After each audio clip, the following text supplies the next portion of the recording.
Good morning, students. My name is MD Shire. I am lecturer of mathematics in inter-science college Hazaribagh. तो इस video से हम लोग शुरू करने वाले हैं नया सेशन 2021-2023 क्लास 11th का। क्लियर है ना?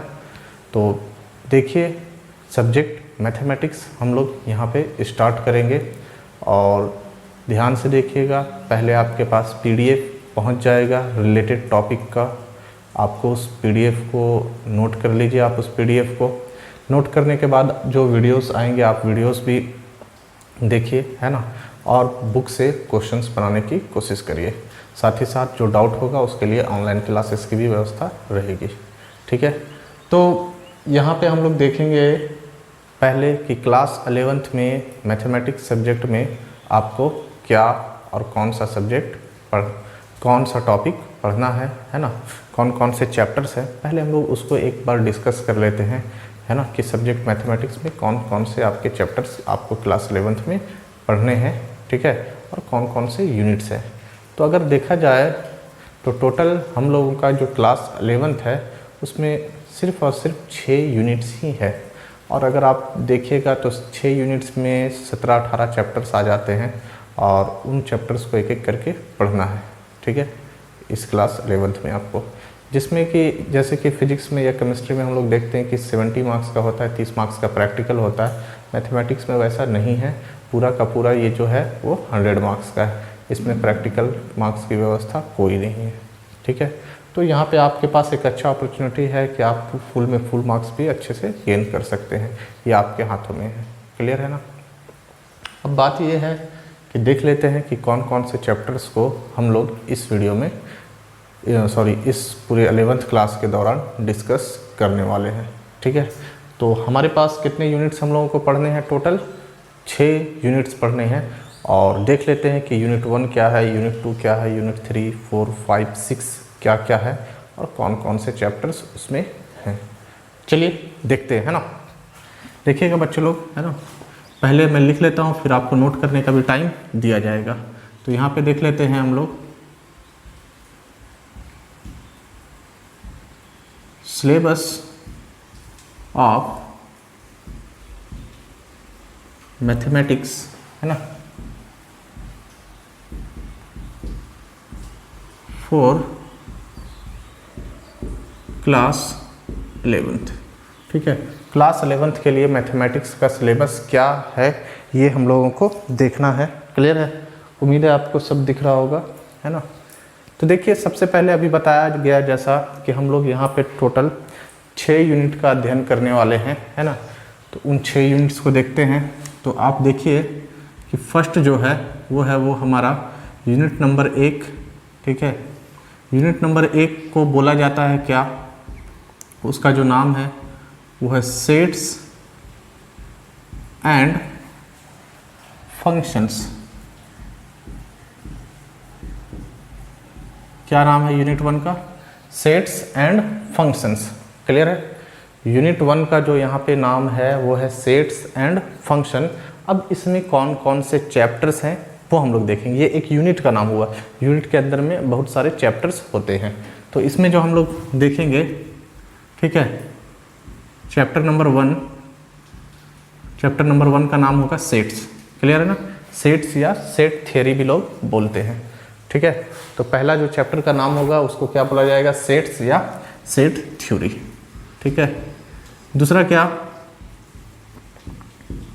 रिलेशंस। ठीक है, इसमें जो नेक्स्ट चैप्टर हम लोग देखेंगे वो क्या है? रिलेशंस।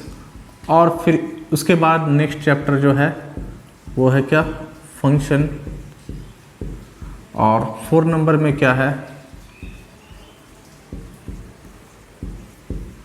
ट्रिग्नोमेट्रिक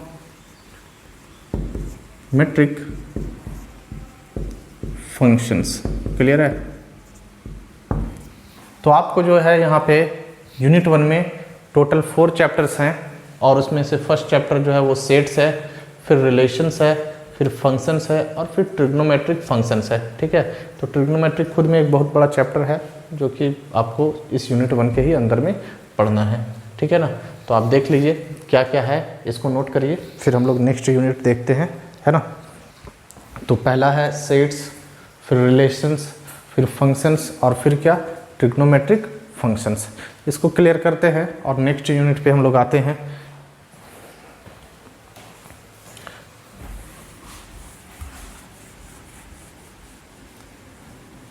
नेक्स्ट यूनिट में जो है वो हमारा काफ़ी इंपॉर्टेंट यूनिट बोला जाता है इसको, ठीक है। यूनिट नंबर 2 जिसका नाम है अलजेब्रा, ठीक है। अलजेब्रा जो है वो यूनिट 2 में यहाँ पे आपका आएगा और उसमें ये काफ़ी बड़ा यूनिट है ना। इसमें जो हमें पढ़ना है वो देखिएगा, बहुत सारे इंपॉर्टेंट चैप्टर्स हैं ना। या तो आप इसको भी 1 2 कर ले, या फिर जो नेक्स्ट यहाँ पे चैप्टर लिखे थे 4 तक, उसके भी आप आगे 5 से लिख सकते हैं। तो अगर यहाँ पे हम लोग देखें तो पहला जो चैप्टर है वो है प्रिंसिपल ऑफ मैथमेटिकल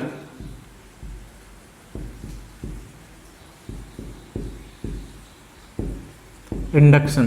क्लियर है। इस यूनिट का जो पहला चैप्टर है वो है प्रिंसिपल ऑफ मैथमेटिकल इंडक्शन। लोग इसको बोलते हैं PMI, ठीक है ना। क्या बोलते हैं? PMI that means principle of mathematical induction. P for principle, M for mathematical और I फॉर इंडक्शन, ठीक है। तो इस चैप्टर का नाम है क्या, PMI, जिसे प्रिंसिपल ऑफ मैथमेटिकल इंडक्शन हम लोग बोलते हैं। उम्मीद है आपको दिख रहा होगा इधर, ठीक है ना। उसके बाद जो हमारा नेक्स्ट चैप्टर है इसमें आप देखिएगा तो ये है हमारा complex numbers and quadratic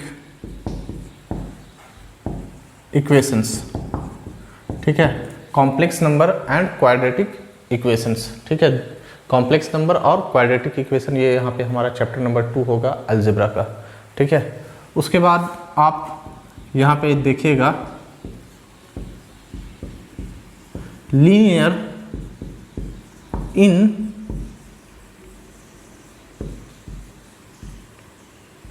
equalities, ठीक है। इसमें जो नेक्स्ट चैप्टर होगा वो क्या होगा हमारा, लीनियर इन इक्वलिटीज, ठीक है। इन इक्वलिटीज के बारे में पढ़ेंगे, लेकिन कैसे इन इक्वलिटीज, लीनियर, क्वाड्रेटिक नहीं, ठीक है। लीनियर इन इक्वलिटीज, ठीक है। उसके बाद जो हमारा इसमें नेक्स्ट चैप्टर हो जाएगा वो आप देख सकते हैं परम्यूटेशंस एंड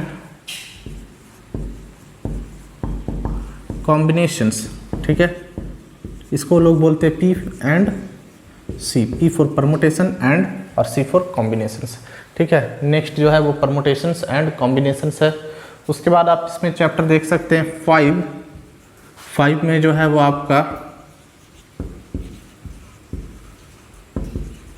बाइनोमियल थ्योरम, ठीक है, बाइनोमियल थ्योरम।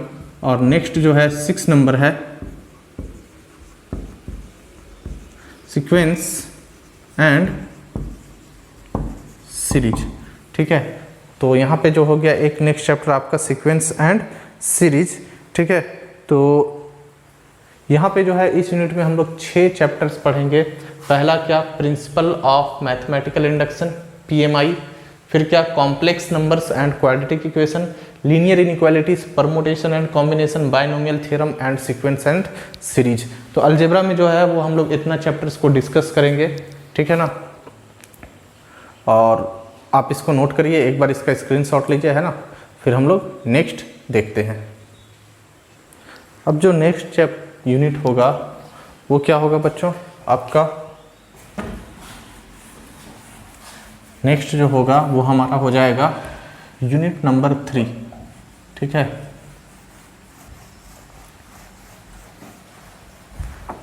यूनिट नंबर 3, तो यूनिट नंबर 3 को अगर आप ध्यान से देखिएगा, ठीक है ना, यूनिट नंबर 3 को अगर आप ध्यान से देखिएगा तो ये काफ़ी आसान और अच्छा यूनिट बन जाता है। Coordinate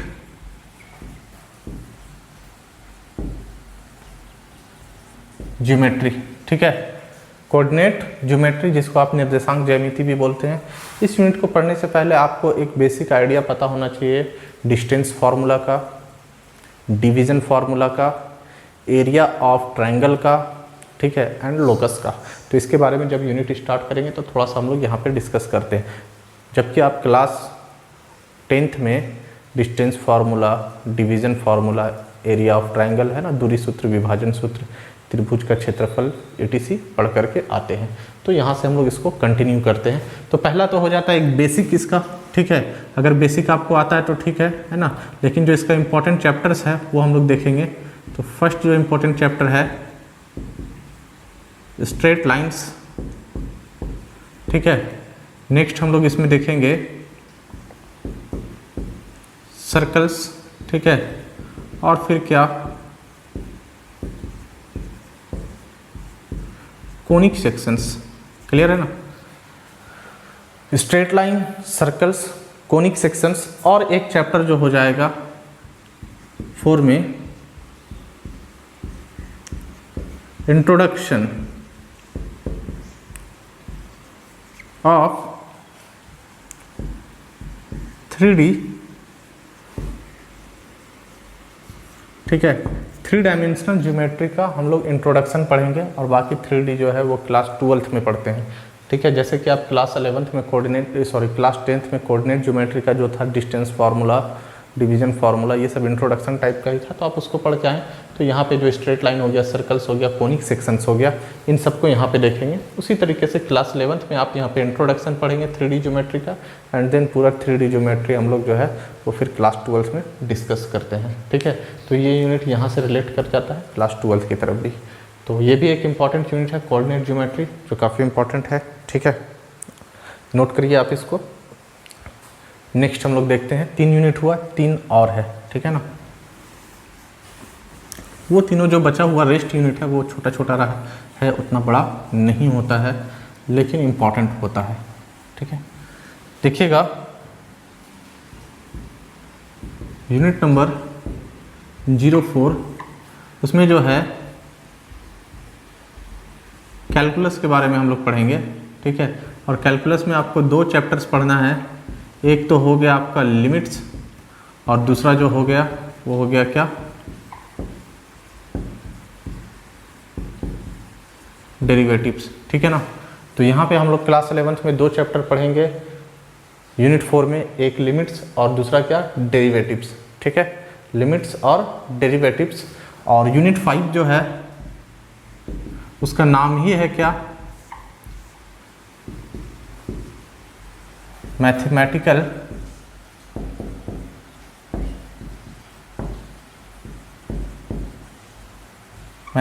reasoning.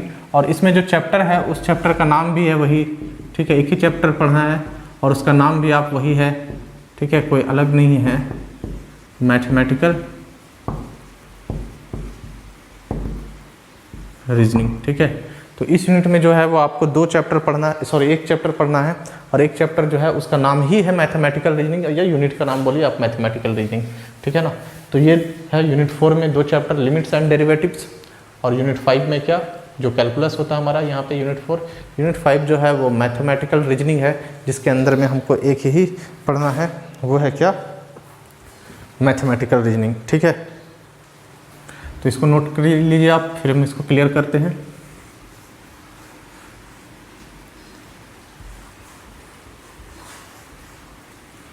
उसके बाद जो नेक्स्ट है हमारा,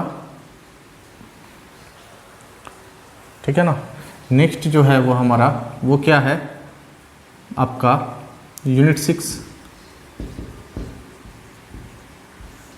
यूनिट 6 देखिएगा तो इसका नाम है क्या, स्टैटिस्टिक्स, है ना, एंड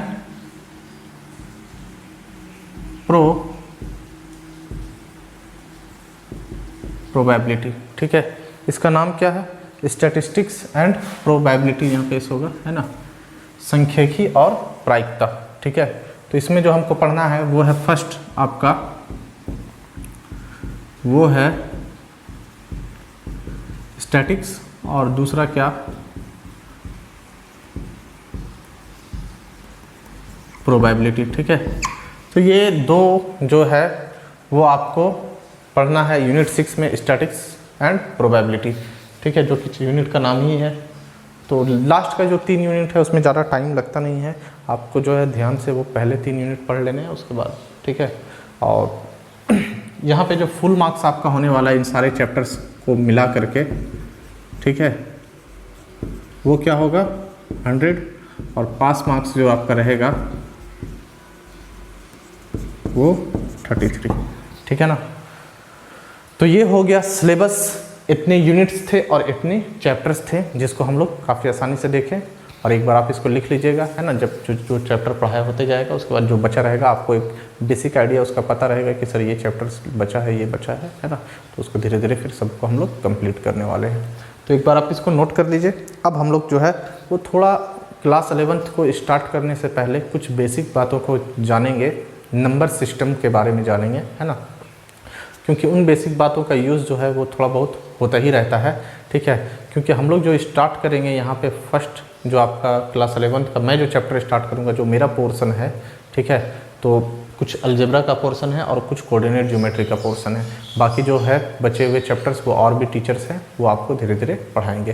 ठीक है ना, तो यहाँ पे हम लोग देखते हैं कि जो रिलेटेड है, जो चैप्टर स्टार्ट करेंगे, ठीक है, हम लोग अलजेब्रा का जो चैप्टर है वो complex numbers and quadratic equation को स्टार्ट करने की कोशिश करते हैं। ठीक है, यहाँ पे थोड़ा आप क्लास 10th में पढ़ के आए हैं रियल नंबर्स, तो यहाँ पे हम लोग इमेजिनरी नंबर फिर कॉम्प्लेक्स नंबर्स देखते हैं कि क्या होता है। ठीक है ना, तो थोड़ा सा नंबर थ्योरी का कंसेप्ट को उठाते हैं और देख लेते हैं कि क्या क्या उसमें यूसेस है ना, कि नेचुरल नंबर्स क्या होते हैं, इंटीजर्स क्या होते हैं, होल नंबर्स क्या होते हैं, ठीक है, रेशनल नंबर क्या होते हैं, रियल नंबर्स क्या होते हैं, etc। क्लियर है, तो इन सब को जानेंगे और फिर धीरे धीरे नंबर्स की बात करते करते हम इमेजिनरी नंबर्स तक पहुंचने की कोशिश करेंगे। क्लियर है, तो इसको नोट करिए, फिर हम लोग देखते हैं आगे।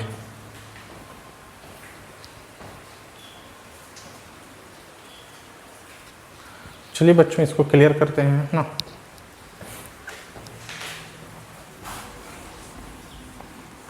तो देखिए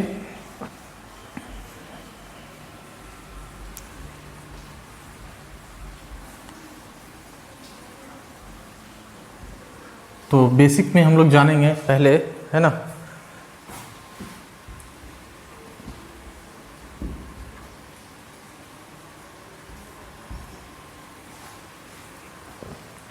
बेसिक में जो है वो थोड़ा सा नंबर सिस्टम के बारे में चेक करेंगे, जानेंगे, है ना, कि क्या होता है भाई। जो पीछे जानते हैं वहीं से काम स्टार्ट करते हैं ना, ऐसा नहीं कि उल्टा पुल्टा लगने लगे। नंबर सिस्टम, ठीक है, थोड़ा सा पेशेंस के साथ देखिएगा वीडियो, है ना, जो स्पीड में है उसी में रखिएगा। अगर आपको लग रहा है कि आपको आसानी से समझ में आ रहा है तो आप इस स्पीड को बढ़ा भी सकते हैं वीडियो का अपने मोबाइल से। ठीक है, और ठीक है, समझने की कोशिश करिएगा, नहीं समझ में आता है दोबारा देखिएगा। क्लियर है, तो नंबर सिस्टम्स क्या है, तो पहला जो हम लोग पढ़ते हैं, है ना, सेट ऑफ नेचुरल नंबर। ठीक है, नेचुरल नंबर के सेट को पढ़ते हैं। तो भाई साहब नेचुरल नंबर के सेट को n से दिखाया जाता है। क्लियर है, नेचुरल नंबर के सेट को n से दिखाया जाता है, n से रिप्रेजेंट किया जाता है। और नेचुरल नंबर को हिंदी में बोलते हैं प्राकृतिक संख्या। तो प्राकृतिक संख्या जो है वो 1 से स्टार्ट होता है, 1, 2, 3, 4 and dot dot dot and so on, इसी तरीके से चलेगा। तो ये n जो है वो हमारा क्या है, सेट ऑफ नेचुरल नंबर्स है। ठीक है, set of natural numbers 1, 2, 3, 4 dot dot dot इस तरीके से चलेगा। ठीक है ना, तो जब भी मैं बोलूँ set of natural number n, तो n का मतलब क्या, 1, 2, 3, 4। अब सेट क्या होता है, तो सेट जो है वो कलेक्शन ऑफ थिंग्स है, वेल डिफाइंड चीज़ों का कलेक्शन है, जो आपको जब सेट चैप्टर पढ़ाया जाएगा तो वहाँ पे समझना है। ये जो है करली ब्रैकेट, ये सेट का सिंबल है, और जो इसके अंदर है वो एलिमेंट्स है। क्लियर है, करली ब्रैकेट सेट का सिंबल है और इसके अंदर जो नंबर्स लिखा है वो इस सेट के एलिमेंट्स है। क्लियर है ना, तो अभी आपको ये याद रखना है कि सेट ऑफ नेचुरल नंबर्स क्या होते हैं। सेट ऑफ नेचुरल नंबर्स क्या होते हैं, किससे रिप्रेजेंट किया जाता है, सेट ऑफ नेचुरल नंबर को n से रिप्रेजेंट किया जाता है, और n का मतलब क्या होता है, 1, 2, 3, 4 डॉट डॉट डॉट। ठीक है, फिर क्या,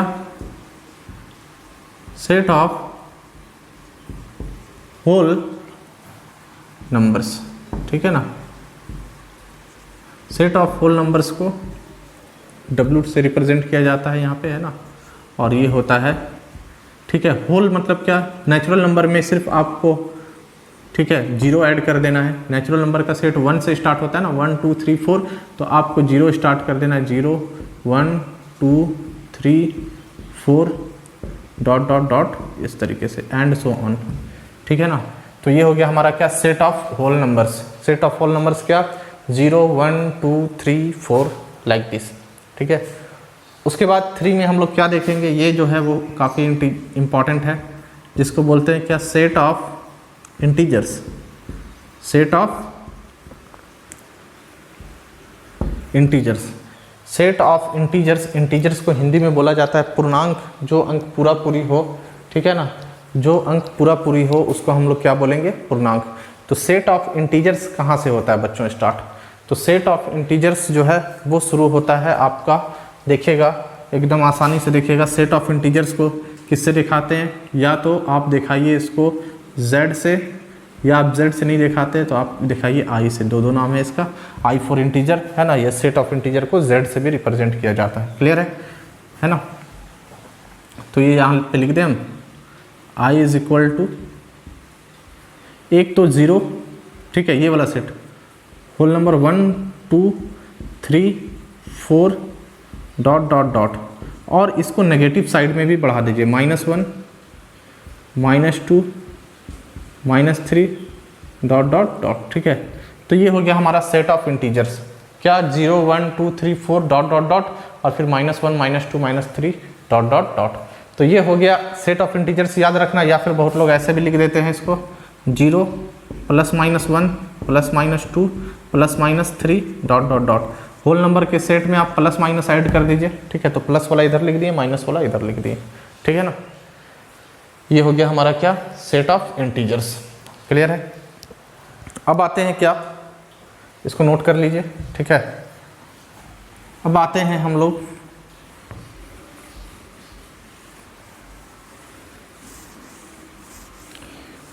तो याद रखिएगा, n का मतलब क्या, set of natural numbers, W का मतलब क्या, set of whole numbers, I या Z का मतलब क्या, सेट ऑफ इंटीजर्स। अब सेट ऑफ इंटीजर्स क्या, तो 0 प्लस माइनस के साथ में 0 लिखे तो 0 ही होता है, +-1 +-2 +-3 डॉट डॉट डॉट इस तरीके से, मतलब उसमें 1 2 3 भी है, 0 भी है, और -1 -2 -3 भी है, क्लियर है ना। अब देखते हैं हम लोग क्या 4 में, ठीक है, सेट ऑफ रेशनल नंबर्स, ठीक है।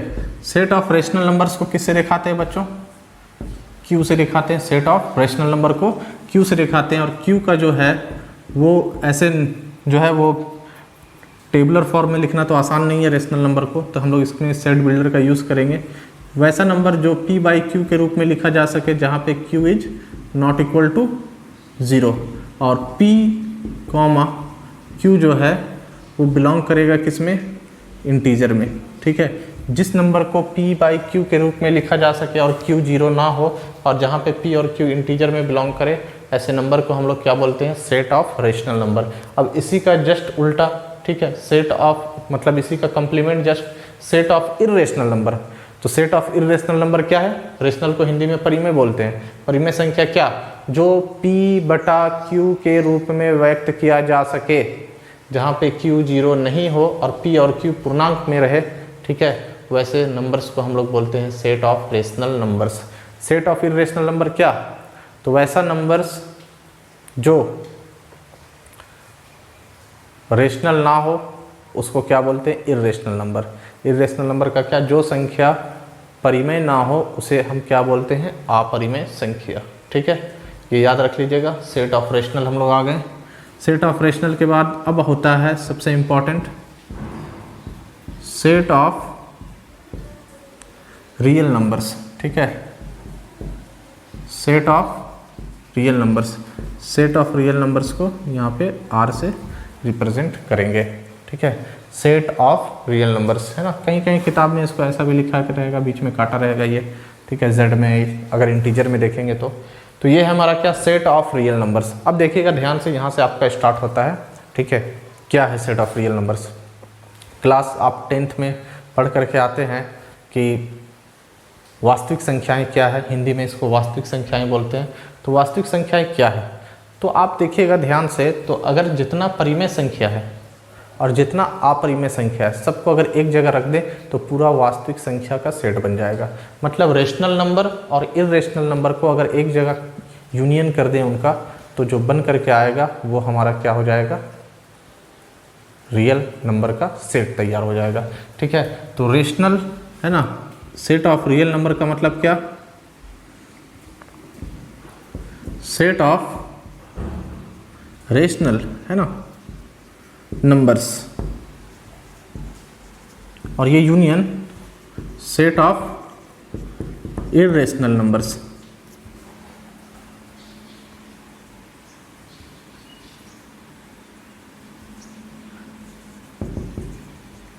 इरेशनल नंबर्स, ठीक है। ये क्या हो जाएगा, सेट ऑफ रेशनल नंबर्स, और क्या, सेट ऑफ इरेशनल नंबर का जो कलेक्शन होगा वो हमारा क्या हो जाएगा, सेट ऑफ आपका है ना, रियल नंबर्स, ठीक है। तो ये बात रहा real number, set of rational number और सेट ऑफ इरेशनल नंबर का यूनियन कर दीजिए। अब यूनियन क्या होता है, तो सिंपल है कि दो सेट को जोड़ने के लिए हम लोग किसका इस्तेमाल करते हैं, यूनियन का इस्तेमाल करते हैं। दो सेट को जोड़ने के लिए किसका इस्तेमाल करते हैं, यूनियन का इस्तेमाल करते हैं, ठीक है। अगर ये नहीं समझ में आता है तो आप इसको ये समझिए कि माइनस इन्फिनिटी से प्लस इन्फिनिटी के बीच के जितने भी नंबर हैं सबको हम क्या बोलेंगे, रियल नंबर बोलेंगे।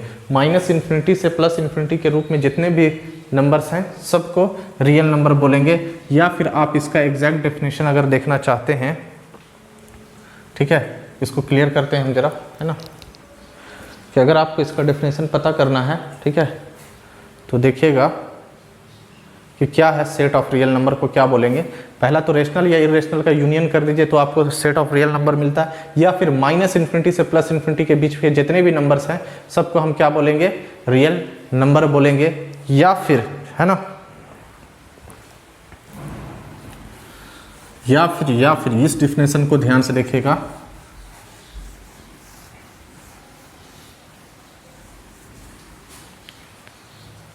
है ना, those numbers whose square is positive is known as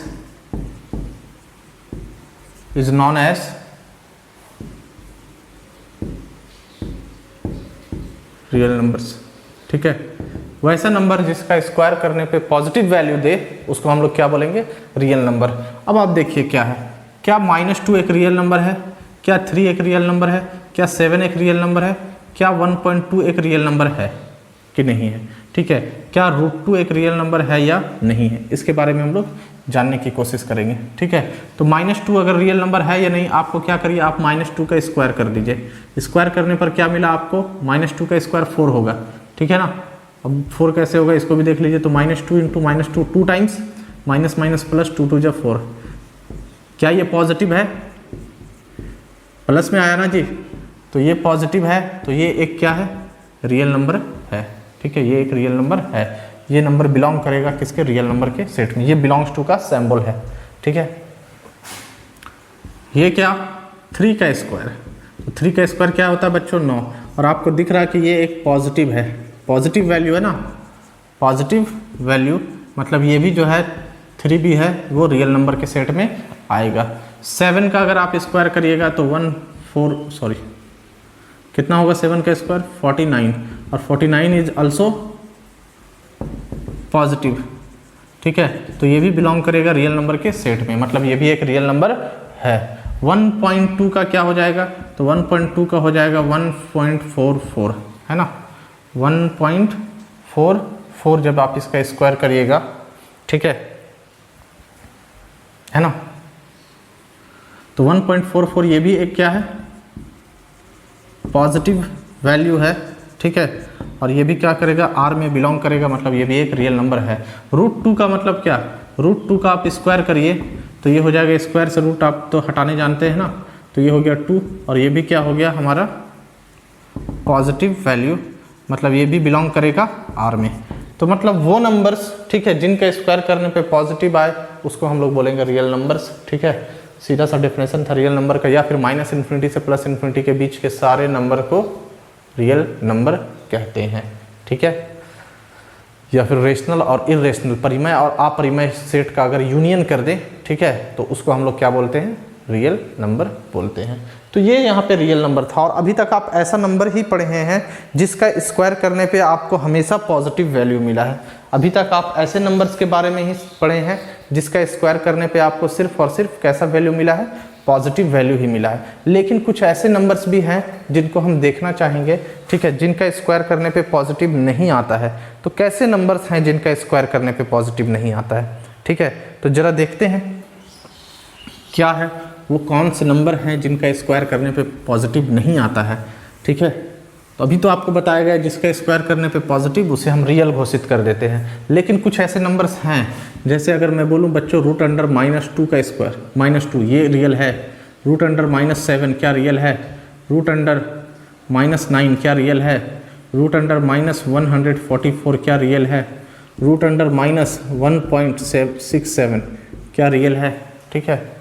तो आप क्या करिए कि अगर ये रियल है तो आपको करना होगा क्या, इसका स्क्वायर, ठीक है। स्क्वायर करने पे आपको पता है स्क्वायर से रूट हटेगा तो ये बच गया -2, क्या पॉजिटिव है ये क्या है ना, नेगेटिव वैल्यू। तो जिसका स्क्वायर करने पे पॉजिटिव आता हूँ तो उसको रियल बोल रहे थे, इसका स्क्वायर करने पे तो नेगेटिव आ रहा, मतलब ये क्या है, ठीक है, ध्यान दीजिएगा। इसका स्क्वायर करने पे क्या आएगा, तो यहाँ पे देखिएगा ये स्क्वायर से रूट आपका हट जाएगा तो ये बच गया क्या, -7, और -7 है, मतलब ये क्या है, नेगेटिव वैल्यू है, ठीक है। अगर आप यहाँ पे देखें, ठीक है, तो ये हो गया -9 का स्क्वायर, ये स्क्वायर से रूट खत्म, दिस इज -9, और ये भी आपका क्या दे रहा है, नेगेटिव वैल्यू दे रहा है। अगर आप इसको देखे हैं, ठीक है, तो -44 का स्क्वायर, तो ये हो जाएगा -144, और ये भी क्या है, नेगेटिव वैल्यू है। तो अभी ऐसे नंबर्स, ठीक है, जिनका स्क्वायर करने पे नेगेटिव आए उसे क्या हम बोलेंगे, ठीक है, ठीक है ना। जिनका स्क्वायर करने पे नेगेटिव आए उसे क्या बोलेंगे, पॉजिटिव आ रहा था तो रियल नंबर बोला जा रहा था, नेगेटिव आएगा तो क्या बोलेंगे, इस बात को ध्यान देना है। तो जिन नंबर का स्क्वायर करने पे नेगेटिव वैल्यू दे ऐसे नंबर को हम लोग इमेजिनरी नंबर बोलते हैं। क्या बोलते हैं, ऐसे नंबर को इमेजिनरी नंबर बोलते हैं, है ना।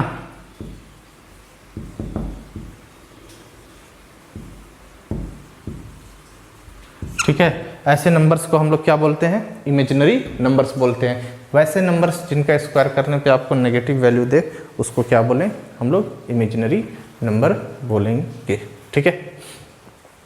तो आपको ये बात समझ में आना चाहिए, जिनका स्क्वायर पॉजिटिव बाई रियल, जिनका स्क्वायर नेगेटिव उसे इमेजिनरी घोषित कर देना है, ठीक है। तो यहाँ पे एक नया दुनिया खुल जाता है आपके साथ कि इमेजिनरी नंबर का फील्ड भी आपके पास आने लगते हैं, ठीक है। अभी तक क्लास 10th में जो था, आप जितना भी मैथ सॉल्व कर रहे थे सारा का सारा जो सॉल्व हो रहा था वो रियल नंबर पर ही चल रहा था। लेकिन जब क्लास 11th में आते हैं तो बहुत सारा ऐसे नंबर है जो हमें जो है जिनका स्क्वायर नेगेटिव आने लगता है, ठीक है। वैसे इक्वेशंस जो रियल नंबर पे सॉल्व नहीं हो पाते हैं तो हमें कुछ और नंबर की ज़रूरत पड़ रही थी, ठीक है। तो हम अपने नंबर सिस्टम को और बढ़ाएं और इमेजिनरी नंबर का फील्ड को लेकर के आएँ, और इमेजिनरी नंबर का फील्ड आने से फिर और भी हम चैप्टर्स को डिटेल में यहाँ पे पढ़ेंगे। कॉम्प्लेक्स नंबर का जनरेट चैप्टर नया खुल जाता है इसी के साथ, ठीक है। तो उम्मीद है आपको ये वीडियो कुछ समझ में आया होगा, है ना। तो जो सिलेबस पहला बताया गया आप उसको ध्यान में रखिएगा, ठीक है। नंबर सिस्टम को दिखाया गया कि सर नेचुरल नंबर को n बोला जाता है, होल नंबर को w बोला जाता है, रेशनल को q बोला जाता है, रियल नंबर को r बोला जाता है, इंटीजर्स को z या i बोला जाता है। क्लियर है। रियल नंबर क्या, जिनका स्क्वायर करने पे पॉजिटिव हो उसे रियल नंबर बोलेंगे, या -∞ से इन्फिनिटी के बीच के सारे नंबर को रियल नंबर बोलेंगे, या फिर सेट ऑफ इरेशनल और सेट ऑफ रेशनल का यूनियन कर देने पे जो नंबर आएगा वो रियल नंबर कहलाता है। ये हो गया। उसके बाद इमेजिनरी नंबर क्या, तो वैसे नंबर जिनका स्क्वायर करने पे नेगेटिव हो उसे इमेजिनरी कहेंगे, है ना। लेकिन अगले क्लास में, अगले वीडियो में हम लोग इमेजिनरी को फिर से पढ़ेंगे, है ना, और इमेजिनरी नंबर को थोड़ा डिटेल में जानने की कोशिश करेंगे कि क्यों इमेजिनरी नंबर की ज़रूरत पड़ रही थी, है ना।